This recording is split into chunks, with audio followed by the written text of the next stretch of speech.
नमस्कार, insider live में आपका स्वागत है। आपके साथ में मैं हूं अनामिका। देखिए, बीजेपी एमएलए हरिभूषण ठाकुर बचौल का जो बयान है वो काफ़ी ज़्यादा तूल पकड़ चुका है और आपको हम वो तमाम खबरें आप तक पहुंचा रहे हैं जिससे कि ये पता चल रहा है कि सियासत किस तरीके से, सियासत का जो पारा है वो किस तरीके से लगातार गर्म होता जा रहा है। अब इसको लेकर के आपको बता दें कि बीजेपी प्रदेश अध्यक्ष संजय जायसवाल जो है वो बेहद ही नाराज़ है और उन्होंने साफ शब्दों में चेतावनी दे दी है। जी हाँ, उन्होंने साफ शब्दों में चेतावनी दी है कि किसी को भी इस तरह का बयान नहीं देना चाहिए, कोई भी ऐसा बयान ना दे जिससे कि जनता में कोई गलत मैसेज चला जाए।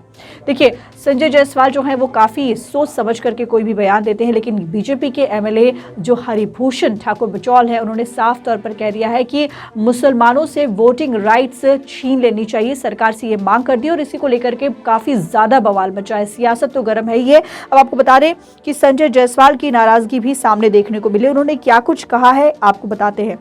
उन्होंने लिखा है कि संविधान ने प्रत्येक भारतीय नागरिक को कई अधिकार दिए हैं जिनमें अभिव्यक्ति की आजादी की गूंज आजकल सबसे अधिक सुनाई देती है।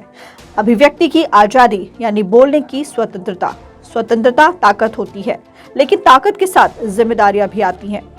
जिम्मेवारी के बिना ताकत को अराजकता में बदलने में देर नहीं लगती। लेकिन कुछ लोग संविधान प्रदत्त इस अधिकार का उपयोग के बजाय दुरुपयोग करने को ही अपनी श्रेष्ठता समझने लगे हैं। बोलने की आजादी की आड़ में बेलगाम बयान देना फैशन सा हो चला है। दुर्भाग्य से विपक्षी दलों द्वारा शुरू किए गए इस ट्रेंड के शिकार कुछ पक्ष वाले भी हो गए हैं और इस स्थिति को विशेषकर भाजपा में किसी भी कीमत में स्वीकार नहीं किया जा सकता। अभिव्यक्ति की स्वतंत्रता हर भारतवासी का अधिकार है जिसे कोई छीन नहीं सकता, उसमें भी जब सत्ता में परिवारवादियों के बजाय मोदी सरकार हो तो ये बात नामुमकिन हो जाती है।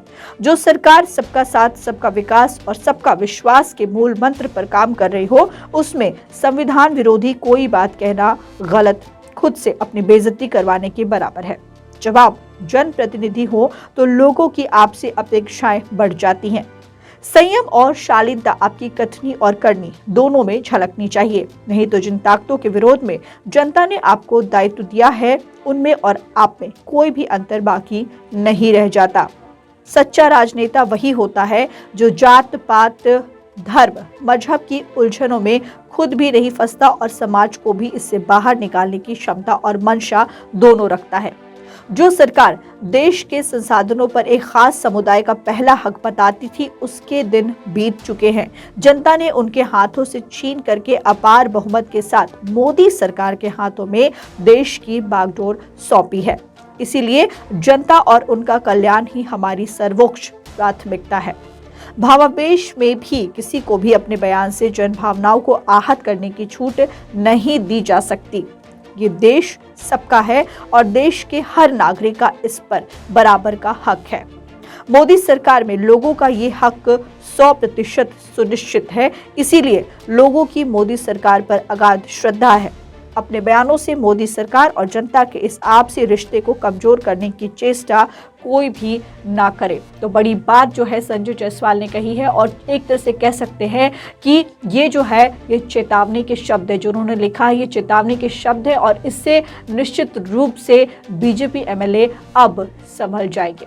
फिलहाल इस खबर में इतना ही। नामिका को दीजिए इजाजत। नमस्कार।